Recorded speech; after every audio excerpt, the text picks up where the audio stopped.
Hello, good morning बच्चों। BA BEd second year history की अपने इस क्लास में आप सब बच्चों का स्वागत है। तो हम लोगों ने चालू कर रखा है अपने सिलेबस की जो फर्स्ट पेपर है उसकी 5वीं यूनिट का एक टॉपिक है, उसका नाम है वर्धन वंश। तो हमने पिछली एक क्लास थी ना, उसमें हमने वर्धन वंश के बारे में थोड़ी बहुत चीज़ें पढ़ी थी कि किस प्रकार से गुप्त वंश जो है ना उसका तो मतलब एक प्रकार से वो तो समाप्त हो जाता है और उसके बाद में जो नया वंश स्थापित होता है वो आता है हमारा वर्धन वंश। तो ये वर्धन वंश होता है मुख्य रूप से थानेश्वर जो वर्तमान में हरियाणा जजीर राज्य है ना, हरियाणा के करनाल के आसपास का क्षेत्र जो था ना वो वर्धन वंश के अधिकार में आता था। तो हमने उसके स्रोत देखे थे कौन कौन से वर्धन वंश की जानकारी के स्रोत है, उसके इतिहास के बारे में हमें जानकारी देते हैं। तो उनमें हमने देखा था साहित्यिक स्रोतों के बारे में कि मुख्य मुख्य रूप से कुछ नाटक थे, जैसे कादम्बरी एक नाटक था, ठीक है, बाण भट्ट ने लिखा था। इसके बाद में जो हर्षवर्धन जो राजा है उसने भी कुछ अपने ग्रंथ लिखे थे, प्रियदर्शी का नाम का, रत्नावली नाम का, ये ग्रंथ उसने लिखे थे। उन ग्रंथों से हमें वर्धन वंश की जानकारी मिलती है। इसके अलावा जो जैसे कि जो पुरातत्व स्रोत थे ना, ऐतिहासिक पुरातत्व स्रोत, वो भी जैसे उस टाइम के कुछ ताम्र पत्थर थे, जिसमें से बांसखेड़ा का ताम्र पत्थर आता है एक, कि हर्षवर्धन जो था ना उसने एक मरकट सागर नाम का एक गांव था वो 2 व्यक्तियों को दान में दिया था। ये बांसखेड़ा का जो ताम्र पत्र है वो हमें बताता है। इसके बाद में मधुबन का ताम्र पत्र था, एक एहोल का अभिलेख है, नौसारी का अभिलेख है। फिर कुछ जो थे ना मुहरे वगैरह देखी थी, मुहरे भी प्राप्त हुई, जैसे कि सोनीपत हरियाणा से हमें मुहरे प्राप्त हुई थी एक। फिर नालंदा जो है बिहार में, वहां से मुहर प्राप्त हुई है। तो ये कुछ स्रोत थे जो वर्धन वंश की जानकारी हमें देते हैं। इसके बाद में हम आज की क्लास में चालू करते हैं वर्धन वंश के राजाओं के बारे में, उनके राजाओं के कालक्रम को, उनके युद्ध अभियान को देखते हैं। तो मुख्य रूप से जो इनका एक प्रकार से कमर्शियल जो इनका राजाओं का कालक्रम चालू होता है ना, वो चालू होता है प्रभाकर वर्धन से। प्रभाकर वर्धन, प्रभाकर वर्धन, प्रभाकर वर्धन जो है इसके बारे में इसे एक दो बातें।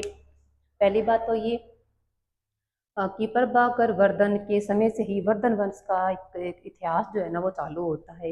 एक इनको जो है ना स्वतंत्र सार्वभौम सत्ता का मालिक कहा गया। इन्होंने कुछ उपाधियां धारण करी थी, क्योंकि एक हमें कैसे पता चलता है कि तत्कालीन जो राजा था ना उसके समय से इतिहास चालू हो रहा है। तो इन्होंने महाराजाधिराज की, परम भट्टारक की, ये उपाधियां महान उपाधियां थी, ये इन्होंने ग्रहण करी थी। उसके बाद में इन उपाधियों को देखते हुए हमें ये बात पता चलती है कि वर्धन वंश का एक प्रकार से वास्तविक संस्थापक जिसको बोल दो, वास्तविक एक प्रकार से महत्वाकांक्षी राजा जो है वो प्रभाकर वर्धन ही हुए थे। और प्रभाकर वर्धन के बारे में हमें जो जानकारी पता होनी चाहिए इनके बारे में, पहली बात तो ये कि इन्होंने क्या किया था, महाराजाधिराज की उपाधि धारण करी थी, महाराजाधिराज। एक इनकी उपाधि थी परम भट्टारक की, परम भट्टारक। एक इनको वर्धन वंश का क्या कहा जाता है, स्वतंत्र सार्वभौम सत्ता का मालिक कहा जाता है। स्वतंत्र सार्वभौम, सार्वभौम सत्ता का स्वामी बोल दो या मालिक बोल दो सत्ता का। एक इनको ये कह दो कि वर्धन वंश का जो वास्तविक इतिहास चालू होता है वो प्रभाकर वर्धन के समय से ही चालू होता है। वास्तविक संस्थापक, वास्तविक संस्थापक थे ये। एक जो इनके बारे में हमें बात ये है कि प्रभाकर वर्धन की मुख्य रूप से 3 संतान थी, ठीक है, 2 लड़के थे और 1 लड़की थी। उनके बारे में जानकारी होनी चाहिए कि प्रभाकर वर्धन की कितने संतान थी, 3 थे। जिसमें से बड़ा जो बेटा था ना उसका नाम था राज्यवर्धन, राज्यवर्धन। उससे छोटा बेटा था उसका नाम था हर्षवर्धन, जिसको हम पढ़ेंगे आगे, ठीक है। हर्षवर्धन एक महान राजा हुआ था। इसके बाद में एक बेटी थी उसका नाम था राज्यश्री नाम का, राज्यश्री। ये 2-3 संतान थी इनकी प्रभाकर वर्धन की, ठीक है। इसके बाद में इनके मतलब प्रभाकर वर्धन जो था ना अपने जीती जी उसने अपनी बेटी की शादी कर दी थी। बेटी मतलब राज्यश्री की शादी कर दी थी। किसके साथ करी थी वो देखो, कि जब राज्यश्री 11 वर्ष की थी ना, 11 वर्ष ये राज्यश्री की शादी कर दी गई थी। ये करी थी भाई, जैसे दिल्ली से थोड़ा सा पूर्व की तरफ देखेंगे ना तो कन्नौज, छठी शताब्दी ईसा पूर्व में हम लोगों ने 16 महाजनपद पढ़े थे, ठीक है। तो 16 महाजनपदों में हमने देखा था कि जो कन्नौज था ना, कन्नौज उत्तर प्रदेश में एक महाजनपद था। तो भाई जो कन्नौज है वहां पर एक वंश राज्य कर रहा था। उस वंश का नाम था मौखरी वंश। तो मौखरी वंश का एक राजा था, उसका नाम था गृहवर्मा। उसके साथ शादी करी गई थी किसकी? राजेश्वरी की। नाम क्या है राजा का? गृहवर्मा। गृहवर्मा, इसके बारे में जो है ना आगे मैं अच्छे से समझाऊंगी कि घर में गृहवर्मा के साथ में क्या कुछ होता है, फिर सत्ता परिवर्तित हो जाती है और किस तरह से वो चीजें उथल पुथल होती है ना, वो हम बाद में देखेंगे। एक बार के लिए हम देख लेते हैं कि प्रभाकर वर्धन जो राजा है ना, गद्दी पे बैठा, उस टाइम पे वो क्या क्या कर रहा है।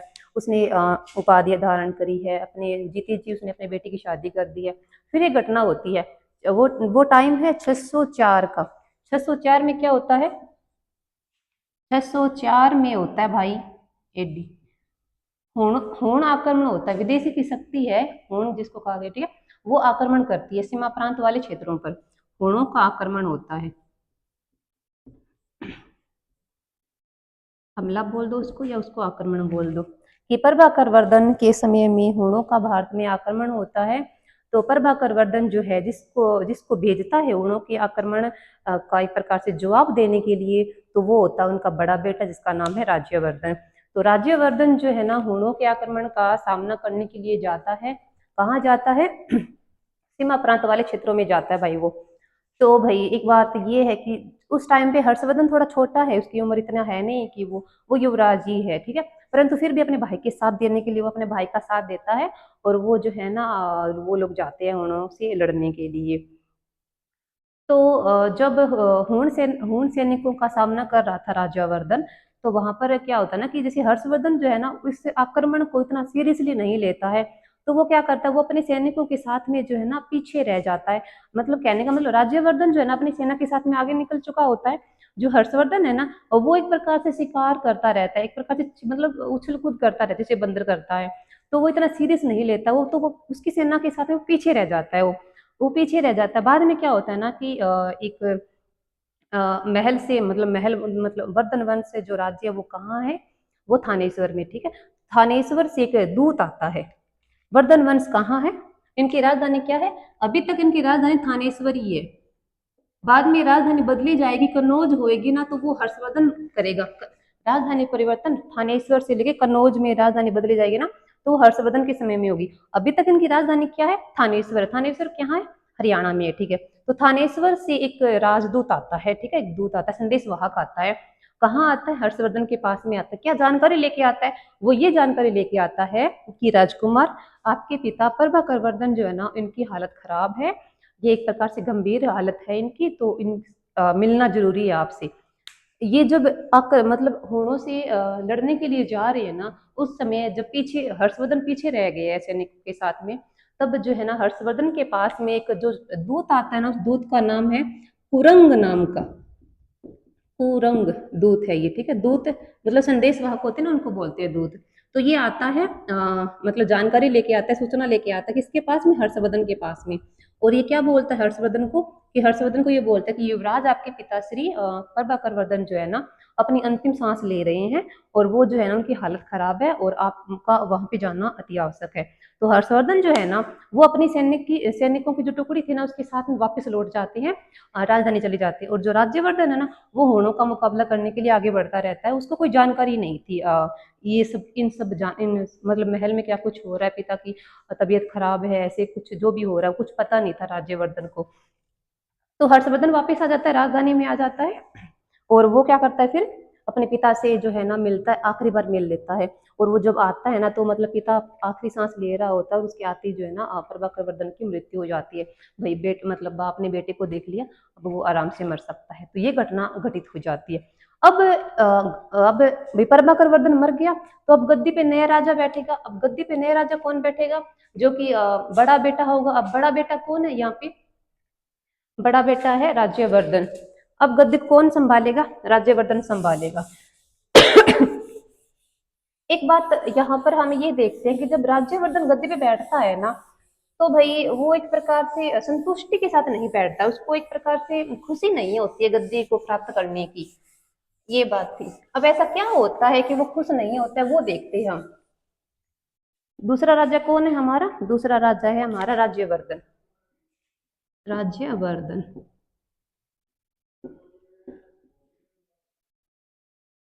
देखो राजधानी राज्यवर्धन के समय में राजधानी क्या है, थानेश्वरी है इनकी राजधानी। तो यहाँ पे एक छोटी सी स्टोरी देखो। जब कुरंग नाम का एक व्यक्ति है, राजदूत संदेश वाहक है, हर्षवर्धन के पास में जानकारी दे आता है, वो सूचना दे आता है कि ऐसे ऐसे जो घटना हो गई, ठीक है। तो वहां पे जब राज्यवर्धन हुणों को हराने के बाद में वापस अपनी राजधानी थानेश्वर पहुंचता है ना, तब उसको हकीकत का पता चलता है कि मेरे पीछे मतलब मुझे जानकारी नहीं हुई, मेरे पिता की जो डेथ हो गई है। तो वो जो है ना एक प्रकार से शोक में चला जाता है। शोक में जाने का मतलब वो था कि उसको अफसोस हो जाता है, गिल्ट हो जाता है उसको कि मैं जो है ना अपने पिता के अंतिम बार दर्शन नहीं कर पाया, तो मैं एक प्रकार से अच्छा बेटा साबित नहीं हूँ, मैं अच्छा बेटा नहीं हूँ, तो मैं अच्छा राजा कैसे बन पाऊंगा। तो मेरे से तो कहीं ज्यादा बेहतर कौन है, हर्षवर्धन है। तो एक प्रकार से योग्य गद्दी की कौन योग्य, मतलब गद्दी की कौन योग्य है, फिर हर्षवर्धन है। तो मेरा जो है ना यहाँ पे रहना, थानेश्वर में रहना, गद्दी पे बैठना, राजगद्दी को संभालना, जनता की सेवा करना कोई मतलब नहीं है। मैं इन सब के लिए बना ही नहीं हूँ। मेरा जीवन एक प्रकार से सन्यासी का जीवन है। मैं तो क्या करूंगा, मैं तो जो है ना सन्यासी बनूंगा, वैराग्य जो दुनिया है ना, वैराग्यता की दुनिया को ग्रहण करूंगा। मेरा इन संसार से, सांसारिकता से जो है ना मोह भंग हो गया। कहने का मतलब रातों रात क्या होता है ना, उसका एक प्रकार से पूरी तरह से जो है ना मानसिक संतुलन हिल जाता है। पूरी तरह से तो नहीं हिलता, परंतु एक प्रकार से थोड़ा सा वो गिल्ट में, अफसोस में आ जाता है कि भाई मैं जो अगर मुझे जानकारी होती तो मैं शायद तक अपने पिता से मिल लेता, शायद तक उनसे बातें कर लेता, उनसे कुछ भी होता, मतलब वो काफी अटैच थे अपने पिता से। तो यहाँ पर ये बातें कर रहा होता है, जब उसको गद्दी पे बैठना होता है ना, तब वो ये बातें कर रहा होता है सबसे। परंतु वहां पे एक परिवर्तन क्या होता है, वहां पे एक नई चीज आ जाती है। वहां पे नई चीज क्या होता है कि एक नया व्यक्ति आ जाता है। नया व्यक्ति कौन आता है?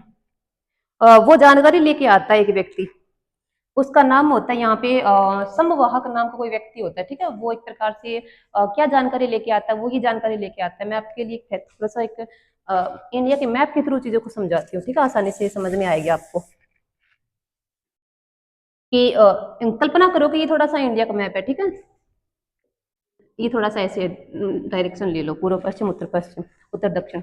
तो यहाँ पे हम दिल्ली वाला क्षेत्र है, राजधानी अपनी दिल्ली, ठीक है ना। तो यहीं पे एक जगह है कन्नौज।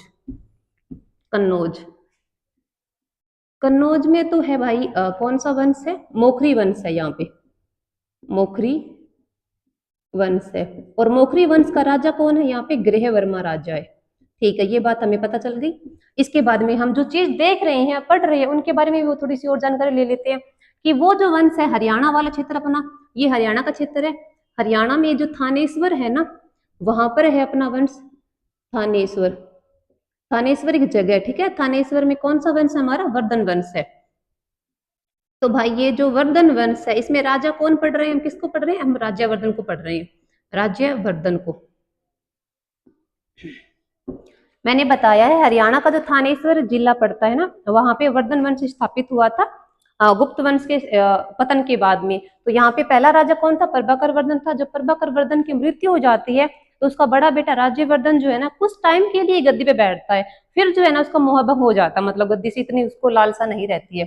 तो हम इसके जीवन को कैसे देखते हैं, एक यहाँ पे थोड़ा सा परिवर्तन और आता है। देखो क्या होता है, अपना जो इंडिया का, भारत का जो मध्य भारत वाला क्षेत्र है, मध्य भारत में मुख्य रूप से मध्य प्रदेश राज्य आता है, ठीक है। मध्य प्रदेश, मध्य प्रदेश बोल दो इसको, गुजरात वाला क्षेत्र, छत्तीसगढ़ वाला क्षेत्र है ना। तो यहाँ पे इन क्षेत्रों को क्या कहा जाता है, इसको मालवा कहा जाता है, मालवा। तो उस समय में क्या था ना कि 7वीं शताब्दी ईसा पूर्व में क्या था ना कि जो मालवा क्षेत्र है ना, वहां पे एक वंश स्थापित था।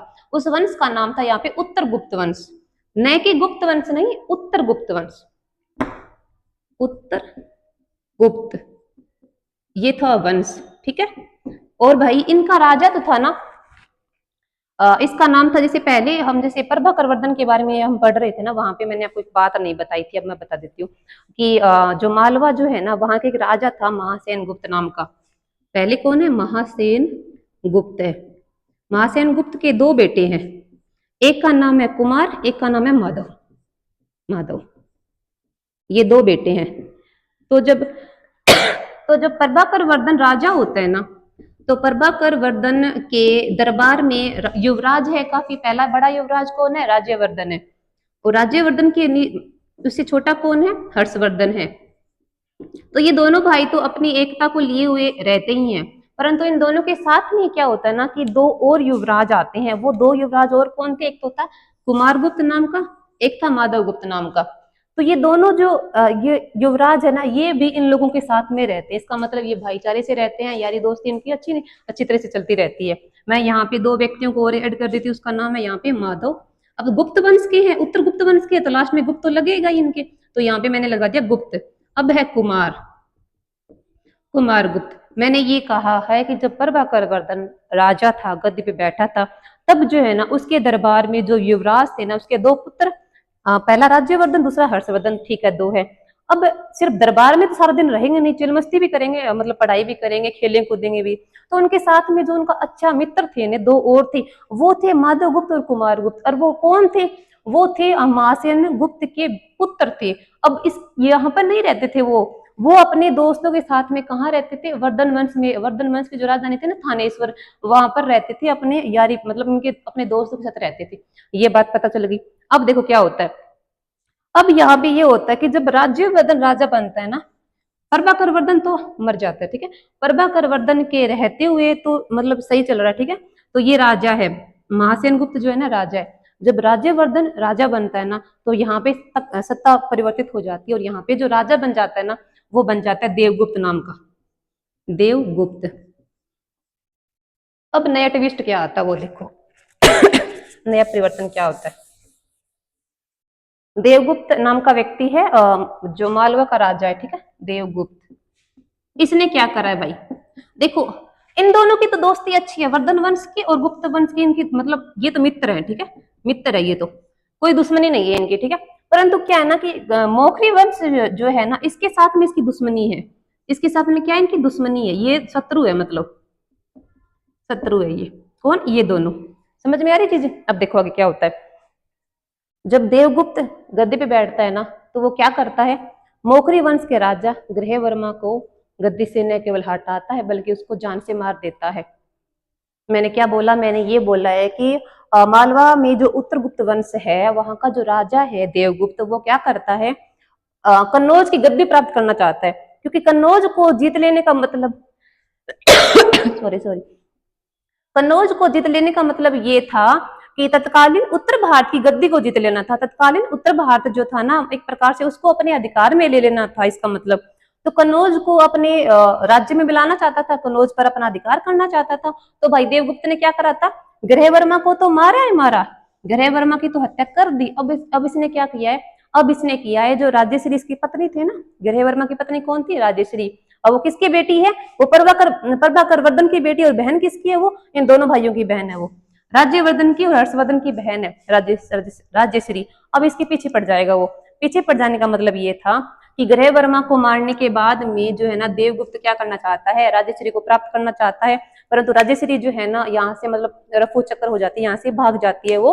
और वो जो है ना, मतलब कुछ टाइम तक जो है ना, उसको कारागार में भी डाला जाता है। जो है ना, देवगुप्त क्या करता है, उसको कुछ टाइम तक कारागार में डाल देता है, वहां से वो फरार हो जाती है, निकल जाती है। अब ये सब जानकारी जो है ना, यहाँ पे पहुंचेगी कहाँ? थानेश्वर में पहुंचेगी। थानेश्वर में जब राज्यवर्धन गद्दी पर बैठने से मना कर रहा था ना, कि मैंने अपने पिता के दर्शन नहीं किए हैं, मैं तो भाई योग्य नहीं हूँ गद्दी के, मैं क्या ही जनता की सेवा करूंगा, फलाना टिमकाना, वो कुछ बहाने कर रहा होता, ठीक है। तब जो है ना, राजेश्री का एक दूत होता है, संदेश वाहक होता है, वो भैया अपनी जानकारी पहुंचाता है। राजेश्री उसको बोलती है, मेरे भाइयों को जाके बताओ कि मैं जो है ना समस्या में हूँ, और मेरे पति की जो है ना हत्या हो गई है, तो अपने भाइयों को जाके बताओ ये जानकारी। तो संवाहक नाम जो व्यक्ति होता है ना, वो वहां पे जाता है, थानेश्वर में दरबार में जाता है, और राज्यवर्धन जो है ना उसको जाके सारी हकीकत बता देता है। तो वहां पे राज्यवर्धन जो है ना एक स्टेटमेंट पास करता है। वो ये क्या कहता है कि मैं जो है ना मालवा के समस्त राजाओं को क्या कर दूंगा, सर्वनाश कर दूंगा। वो एक बात बोलता है यहाँ पर। तो ये बात हो जाती है इतनी। चलो ठीक है बच्चों, इस टॉपिक को कल कंटिन्यू करेंगे। Thank you.